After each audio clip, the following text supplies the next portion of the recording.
नाज़रीन ख़बर मां शेयर कई पिया फैज़गंज में रिपोर्ट अहमद खान चांग की रिपोर्ट मूजिब फैज़गंज के हेडक्वार्टर वाले शहर पक्का चांग में 6 गैरकानूनी कैनालन खिलाफ 8 ॾींहं पिया एहतजाज जारी है।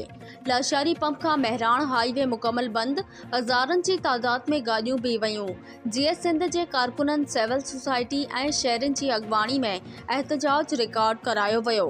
उन मौके ते जिस्कम ऐं सिविल सोसाइटी के अगवानन पंहिंजो मौक़ूफ़ ॾींदे ॿुधायो त ही आहे त सिंध जे आवाम जो जेको रद्द अमल आहे, सिंध जे आवाम जो जेको रद्द अमल आहे उहो उन रद्द अमल सिंधी माण्हुनि खे ऐं सिंध सां मोहबत कंदड़नि जा हौसला बुलंद कया आहिनि, पर जेके सिंध ख़िलाफ़ जेके मनसूबा कनि था उन्हनि जा हौसला खता थी विया आहिनि।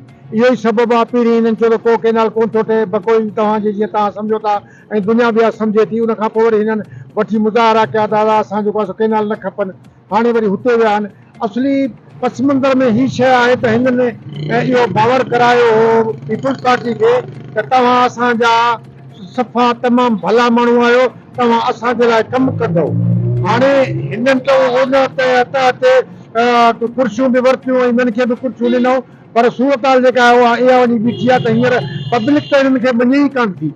पब्लिक हिननि जे मुंहं में लॻी आहे। हाणे उन्हनि जा जेके नाना ऐं ॾाॾा आहिनि जेके रियासत खे हलाइनि था, उन्हनि हिननि खे सोड़ो कयो आहे त बाबा तव्हांजो पैसा वरिता, रियायतूं वरितियूं, तव्हां चओ त पब्लिक को कम ई कान थी करे पई ऐं पब्लिक तव्हांजो चवण में आहे बि कान का।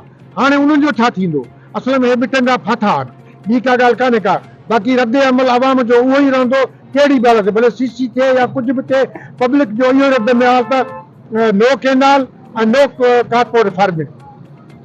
सही मां तव्हांखे ॿुधायां त हीउ सभु कुझु जेको सो आहे न उहो हिननि जी बेहौसलाई आहे। हींअर हू खता लॻा पिया आहिनि पब्लिक जो रद्द अमल ॾिसी, ऐं यकीनन पब्लिक खटंदी ऐं हे नाकाम ईंदा। हिन खे कैनालनि जो फ़ैसिलो वापसि करणो पवंदो।